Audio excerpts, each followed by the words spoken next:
வணக்கம் மக்களே. இந்த வீடியோவில் நம்ம ஒரு ஆன்லைன் எடிட்டர் பற்றி தான் பார்க்க போகிறோம். கூகுளில் போயிட்டு Goorm IDE அப்படின்னு சர்ச் பண்ணிங்கன்னா இந்த லிங்க் வரும், ide.goorm.io அப்படின்னு. ஸோ இது பார்த்தீங்க அப்படின்னா, இப்போ நம்ம பல லாங்குவேஜஸில், அதாவது பைத்தானாக இருக்கட்டும், ஜாவாவாக இருக்கட்டும், சி இல்லை என்ன ஒரு 35 லாங்குவேஜஸ் சப்போர்ட் பண்ணுதுன்னு போட்டிருக்காங்க. அந்த எந்த லாங்குவேஜில் நீங்கள் ஒரு சாஃப்ட்வேர் டெவலப் பண்ணணும்னு நினச்சாலும் எந்த ஒரு செட்டப்புமே நீங்கள் உங்கள் லோக்கல் மெஷினில் பண்ணாமல் ப்ரௌசரில் இருந்த மாதிரியே நீங்கள் ஒரு ஐடியை யூஸ் பண்ணிக்க முடியும். அதுக்காக தான் இது யூஸ் ஆகுது. இப்போ நம்மளோட MySQL ஜேர்னியில் எப்படி ஆன்லைனில் MySQLக்குன்னு ஒரு எடிட்டர் செட் பண்ணுறது அப்படின்னு பார்ப்போம். நீங்கள் ஃபஸ்ட்டு சைன்இன் பண்ணிக்கோங்க. உங்களோட கூகுள் அக்கௌண்ட், ஃபேஸ்புக் அக்கௌண்ட் ஏதாவது யூஸ் பண்ணி சைன்இன் பண்ணிக்கோங்க. நான் இப்போ கூகுள் யூஸ் பண்ணி சைன்இன் பண்ணுறேன். ஸோ நீங்கள் ஒன்ஸ் சைன்இன் பண்ணதும் உங்களோட ரோல்லாம் கேட்கும். நீங்கள் இதெல்லாம் ஸ்கிப் பண்ணிக்கலாம். இப்போ பார்த்தீங்கன்னா Goorm IDE டேஷ்போர்டுக்கு வந்துருச்சு. ஸோ இந்த டேஷ்போர்டில் பார்த்தீங்க அப்படின்னா நீங்கள் கண்டெய்னர் அப்படின்னு ஒன்று கிரியேட் பண்ணணும். ஸோ கண்டெய்னர்ஸ்னால் என்ன, டாக்கர் அப்படின்னா என்ன, அதை பற்றிலாம் உங்களுக்கு தேவைன்னா கமெண்ட் செக்ஷனில் சொல்லுங்கள். நான் தனியாக கண்டெய்னர்ஸ் பற்றியும் கண்டெய்னரைசேஷன் பற்றியும் டெவாப்ஸ் பற்றியும் நான் வேணால் வீடியோ பண்ணுறேன். ஸோ இப்போ இங்கே ஜஸ்ட் கண்டெய்னர்னா ஒரு விர்ச்சுவல் பாக்ஸ் மாதிரி நினச்சிக்கோங்க. அதாவது ஆன்லைனில் இருக்க போகிற ஒரு கம்ப்யூட்டர் மாதிரி நினச்சிக்குவோம். ஸோ அதுக்குள்ளே நமக்கு வேணுங்கிற சாஃப்ட்வேர்லாம் இன்ஸ்டால் பண்ணி நம்ம ரன் பண்ணிக்கலாம். ஸோ நான் ஒரு நியூ கண்டெய்னர் க்ரியேட் பண்ணுறேன். ஸோ இந்த டாப்பில் பாருங்கள், நியூ கண்டெய்னர்னு ஒரு பட்டன் இருக்குது. இதை கிளிக் பண்ணி நியூ கண்டெய்னர் க்ரியேட் பண்ணுறேன். என்ன வேணால் பேர் வச்சுக்கலாம். நான் MySQL அப்படின்னு வச்சுக்கிறேன். வச்சுக்கிட்டு டிஸ்கிரிப்ஷன் ஆப்ஷனல், ஸோ நான் கொடுக்கல. ரீஜன் நமக்கு பக்கத்தில் மும்பை தான் இருக்குது. ஏன்னா நான் இப்போ தமிழ்நாட்டில் இருக்கேன். இந்தியாவில் மும்பை தான் இருக்குது. ஸோ நான் இதை வச்சுக்கிறேன். நீங்கள் எந்த ரீஜனில் இருக்கீங்களோ அதுக்கு தகுந்த மாதிரி உங்களுக்கு பக்கத்தில் இருக்க ஒரு சர்வர் செலக்ட் பண்ணிக்கோங்க. விசிபிலிட்டி பப்ளிக் வச்சாலும் பிரச்சனை இல்லை. நான் ஏதோ சென்சிட்டிவாக வைக்க போகிறதில்ல. இருந்தாலும் நான் ப்ரைவேட்லேயே விட்டுறேன். ஸோ டெம்ப்ளேட், எந்த டெம்ப்ளேட்டும் இப்போதைக்கு எனக்கு தேவையில்லை, அதையும் விட்டுட்டேன். டெப்ளாய்மெண்ட்டும் நான் பண்ண போகிறதில்ல, ஸோ அதையும் விட்டுட்டேன். இந்த ஸ்டாக் டிஃபால்ட்டாக பைத்தான் செலக்ட் ஆகிருக்கு. இதுக்கு பதிலாக நான் இந்த Node.js அப்படின்ற ஸ்டாக்கை செலக்ட் பண்ணிக்கிறேன். அப்புறம் இன்னும் கீழே போனோம் அப்படின்னா டெம்ப்ளேட் Node.js ப்ராஜெக்ட்னு காட்டுது, OS உபுந்துன்னு காட்டுது, மித்த எல்லாம் எனக்கு ஓகே. இப்போ இன்னும் கீழே வந்தோம்னா டூல்ஸில் விஷுவல் ஸ்டுடியோ கோட், அதாவது விஎஸ் கோட் தான் ஐடியா யூஸ் பண்ண போகிறோம் அப்படின்னு நம்மளால் எனேபிள் பண்ண முடியாது. ஏன்னா அது ப்ரொஃபஷனல் வெர்ஷனுக்கு மட்டும் தான் வச்சுருக்காங்க. ஸோ அது பரவாயில்ல. இப்போது இங்கே பார்த்தீங்கன்னா இன்ஸ்டால் MySQL, அப்புறம் எனேபிள் mysql-ctl கமாண்ட் அப்படிலாம் இருக்குது. இதை நம்ம தனித்தனியாக இன்ஸ்டால் பண்ணுறதுனாலும் பண்ணலாம்.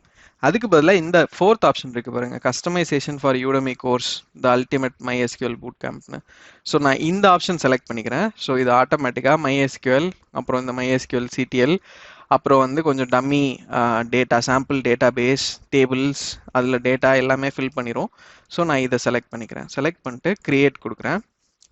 இப்போ க்ரியேட் கொடுத்தோன்னா கொஞ்சம் டைம் ஆகும், ஒரு 5 to 10 minutes ஆகும்.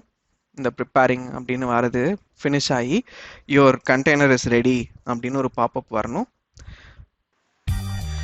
ஓகே மக்களே, நம்ம க்ரியேட் பண்ண கண்டெய்னர் க்ரியேட் ஆனதுக்கப்புறம் இந்த மாதிரி இந்த இடத்துல ரன்னுன்னு ஒரு ஆப்ஷன் தெரியும். ஸோ நான் ரன் கொடுக்குறேன். ரன் கொடுத்தேன்னா இன்னொரு டேப்பில் பார்த்தீங்கன்னா இந்த கண்டெய்னர் இப்போ ரன் ஆகுது. ஸோ இந்த கண்டெய்னருக்குள்ளே நமக்கு தேவைப்படுற ஐடி, அப்புறம் நம்ம இன்ஸ்டால் பண்ண சொன்ன ஸ்டாக் எல்லாமே இன்ஸ்டால் பண்ணியிருக்கோம். நம்ம நோட் மாடியூல் கேட்டோம். ஸோ நோட் ஸ்டாக் இன்ஸ்டால் ஆகிருக்கும். ஸோ இப்போ பாருங்கள், இந்த Goorm IDன்றது ஓப்பன் ஆயிடுச்சு. இது கிட்டத்தட்ட பார்க்க விஎஸ் கோட் மாதிரியே தான் இருக்கும். ஸோ சின்ன சின்ன டிஃப்ரென்சஸ் இருக்கும். நான் அதெல்லாம் என்னென்னு சொல்கிறேன். இப்போ பாருங்கள், இங்கே MySQLனு ஒரு ஃபோல்டர் இருக்குது.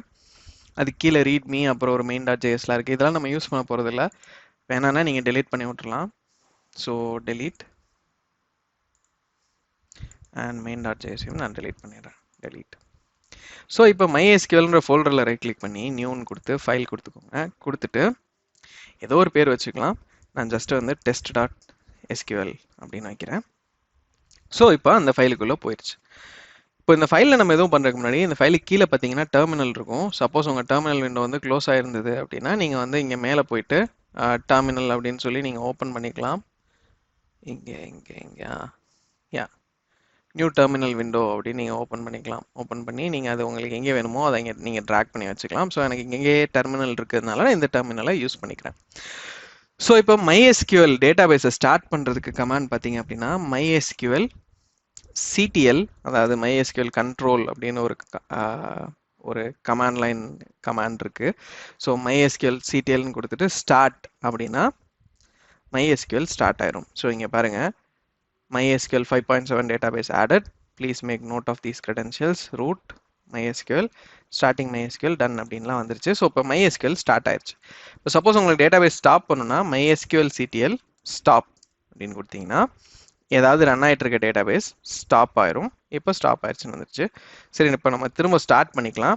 நான் இப்போ ஸ்டார்ட் பண்ணிட்டேன். ஸோ இப்போ வந்து ஸ்டார்டிங் MySQLserver MySQL அப்படின்னு வந்தாச்சு. இப்போ அடுத்து வந்து நம்ம ஏதாவது query எக்ஸிக்யூட் பண்ணி பார்க்கணும் அப்படின்னா, இப்போ நம்ம ஜென்ரலாக டெஸ்க்டாப்லலாம் MySQL அப்படின்னு அடித்தாலே MySQLக்குள்ளே போயிடும். ஸோ இங்கேயும் நான் இப்போ MySQLன்னு அடிக்கிறேன், MySQLக்குள்ளே வந்துருச்சு. இப்போ நான் இங்கே சப்போஸ் வந்து செலக்ட் ஹலோ வேர்ல்ட் அப்படின்னு அடிக்கிறேன்னு வச்சுக்கோங்க. இப்போ ஹலோ வேர்ல்டுன்னு செலக்ட் ஆகி ஒர்க் ஆகுது. ஸோ இது வந்து நம்ம டைரெக்டாக இப்போ இந்த கமாண்ட் லைன்லேயே இந்த டெர்மினல்லே நம்ம வந்து SQL கமாண்ட்ஸ் அடிக்க போகிறோம்னா இந்த MySQLே நம்ம யூஸ் பண்ணிக்கலாம். இப்போ சப்போஸ் நம்ம இந்த கமாண்ட் லைன்லேயே ஒர்க் பண்ணல, நம்ம வந்து இந்த மாதிரி SQL ஸ்கிரிப்ட்ஸ் எல்லாம் வந்து ஒரு ஃபைலில் கிரியேட் பண்ண போகிறோம். ஏன்னா இப்போ இந்த மாதிரி மல்டிபிள் லைன்ஸ் இருக்குன்னு வச்சுக்கோங்களேன், நம்ம கமாண்ட் லைன் அடிக்கிறது வந்து ரொம்ப இன்கன்வீனியண்ட்டாக இருக்கும். ஸோ அதுக்கு பதிலாக இப்போ நான் வந்து இந்த W3 ஸ்கூல்ஸ்லேருந்து ஒரு கிரியேட் டேபிளுக்கு அவங்க கொடுத்துருக்கதை வந்து காப்பி பண்ணிக்கிறேன். காப்பி பண்ணி என்னோட எடிட்டரில் இருக்க இந்த ஃபைலில் பேஸ்ட் பண்ணிக்கிறேன். பேஸ்ட் பண்ணி சேவ் பண்ணிட்டேன். சேவ் பண்ணால் இந்த ஆஸ்ட்ரிக்ஸ் போயிடுச்சு. இப்போ இந்த ஃபைல் சேவ் ஆயிடுச்சு. இப்போ என் டெர்மினலில் வந்து நான் LSன்னு அடிக்கிறேன். அடித்தா இந்த test.sql அப்படின்ற ஃபைல் இங்கே தான் இருக்குன்னு நமக்கு தெரியுது. ஸோ இந்த ஃபைல் ரீச்சபிளாக இருக்க ஒரு ஃபோல்டரில் இருந்துட்டு நம்ம என்ன பண்ணலாம் அந்த ஃபைலை ரன் பண்ணுறதுக்கு அப்படின்னா, mysql-ctl CLI அதாவது கமாண்ட் லைன் இன்டர்ஃபேஸ் அப்படின்னு அடிச்சிங்கன்னா இப்போ வந்து உங்களை வந்து MySQLோட ஒரு கமாண்ட் லைன் இன்டர்ஃபேஸ்க்கு எடுத்துகிட்டு போகும். இங்கே பாருங்கள் MySQLன்னு திரும்ப வந்துருச்சு. ஸோ இங்கேயும் நீங்கள் வந்து செலக்ட் ஹலோ வேர்ல்ட் இந்த மாதிரி நீங்கள் அடிச்சுக்கலாம், ரன் ஆகும். இப்போ அந்த ஃபைலை ரன் பண்ணணுன்னா அதோட கமாண்ட் வந்து சோர்ஸ் அப்படின்னு கொடுத்துட்டு அந்த ஃபைல் நேம் கொடுக்கணும். ஸோ நம்ம ஃபைல் நேம் வந்து test.sql. ஸோ நான் இப்போ சோர்ஸ்ன்னு கொடுத்து test.sql அப்படின்னு கொடுக்குறேன். ஸோ நம்ம டேட்டாபேஸ் எதுவும் செலக்ட் பண்ணல, அதனால நோ டேட்டாபேஸ் செலக்டட்னு வருது. நம்ம ஃபஸ்ட்டு ஒரு டேட்டாபேஸ் கிரியேட் பண்ணிக்குவோம். கிரியேட் டேட்டாபேஸ், சும்மா டெஸ்ட்னே கிரியேட் பண்ணிக்குவோம். கிரியேட் பண்ணியாச்சு. இப்போ அந்த டேட்டாபேஸை செலக்ட் பண்ணிக்குவோம். Use database test unknown use டேட்டாபேஸ்ன்னு சொல்லக்கூடாது, use test database change. So இப்போ நம்ம டேட்டாபேஸ் வந்து செட் பண்ணிட்டோம். இப்போ நம்ம திரும்ப அந்த சோர்ஸ் கமாண்ட் யூஸ் பண்ணி test.sql ஃபைலை ரன் பண்ணி பார்க்கலாம். இப்போ பாருங்கள் query ஓகே அப்படின்னு வந்துருச்சு. இப்போ நான் வந்து show tables அப்படின்ற கமாண்ட் ரன் பண்ணுறேன். இப்போ பாருங்கள் பர்சன்ஸ் அப்படின்ற இந்த நம்ம இங்கே கிரியேட் பண்ண டேபிள் வந்து கிரியேட் ஆயிடுச்சு. இப்போ சப்போஸ் நம்ம இன்னொரு டேபிள் ஏதோ கிரியேட் பண்ணுறோம்னு வச்சுக்கோங்க, பீப்புள் அப்படின்னு நான் ஒரு டேபிள் கிரியேட் பண்ணுறேன் அப்படின்னா, இப்போ நான் திரும்ப சோர்ஸ் test.sql அப்படின்னு சொல்கிறேன். பாருங்கள் query ஓகேன்னு வருது. திரும்ப நான் போய் ஷோ டேபிள்ஸ் கொடுத்தேன்னா இப்போ பாருங்கள் நம்ம இதில் 2 டேபிள் கிரியேட் ஆயிடுச்சு. ஸோ இந்த மாதிரி நீங்கள் வந்து இந்த GoormIDE யூஸ் பண்ணி எந்த ஒரு இன்ஸ்டாலேஷனும் இல்லாமல், இப்போ நம்ம காலையில் பார்த்தோம்னா இதுக்கு முன்னாடி வீடியோவில் நம்ம என்ன சொல்லியிருந்தோம், ஆஃப்லைனில் எப்படி வந்து SQL ஒர்க் பெஞ்ச் இன்ஸ்டால் பண்ணுறது, எப்படி வந்து VS கோடில் வந்து MySQL கனெக்ட் பண்ணுறது அப்படிலாம் பார்த்துருந்தோம். ஸோ அது பார்த்தீங்கன்னா உங்களுக்கு ரொம்ப டைம் எடுத்துச்சு. ப்ளஸ் உங்கள் லேப்டாப்லாம் இப்போ ஸ்லோவாக இருக்குது, இல்லை லோ கான்ஃபிகரேஷன் லேப்டாப்னா ரன் ஆகிறது கஷ்டம். அது மட்டும் இல்லாமல் உங்கள் ஸ்பேஸை உங்கள் லேப்டாப்பில் இருக்க ஸ்பேஸ் யூஸ் பண்ணணும். அந்த மாதிரிலாம் நிறைய ஆஃப்லைன் மோடுக்கு நிறைய டிஸ்அட்வான்டேஜஸ் இருக்குது. அதனால் நீங்கள் ஆன்லைனில் யூஸ் பண்ணணும்னு நினச்சிங்கன்னா இந்த GoormIDE ஆப்ஷன் ட்ரை பண்ணி பாருங்கள். இதுக்கு அடுத்த வீடியோலேருந்து நம்ம SQLோட கொஞ்சம் கொஞ்சமாக SQL கமாண்ட்ஸ் எல்லாம் லேர்ன் பண்ண ஆரம்பிச்சு நம்ம ஃபுல் ஃப்ளெஜ்டாக டேட்டாபேஸ் கற்றுக்க போகிறோம். ஸோ அதுக்கு முன்னாடி நீங்கள் ஐதர் ஆஃப்லைன் எடிட்டர் இல்லை ஆன்லைன் எடிட்டர் ஏதாவது ஒன்று சூஸ் பண்ணி அதில் செட்டில் ஆகிக்கோங்க. செட்டில் ஆகிட்டு இந்த ஜேர்னியில் நீங்கள் என்னை ஃபாலோ பண்ணுங்கள். நான் வந்து இந்த ஜேர்னியில் முக்கால்வாசி ஆன்லைன் எடிட்டர் தான் யூஸ் பண்ண போகிறேன். அப்பப்போ சும்மா ஒரு சேஞ்சுக்காக என்னோட எடிட்டர்ஸை சேஞ்ச் பண்ணி ஆஃப்லைன் எடிட்டர், VS கோட் அந்த மாதிரி மாற்றி மாற்றி யூஸ் பண்ணுவேன். ஸோ உங்களுக்கு ஏதாவது சஜஷன்ஸ் அண்ட் ஃபீட்பேக் இருந்தால் கமெண்ட் செக்ஷனில் சொல்லுங்கள். இந்த வீடியோ அவ்வளோதான். தேங்க்யூ.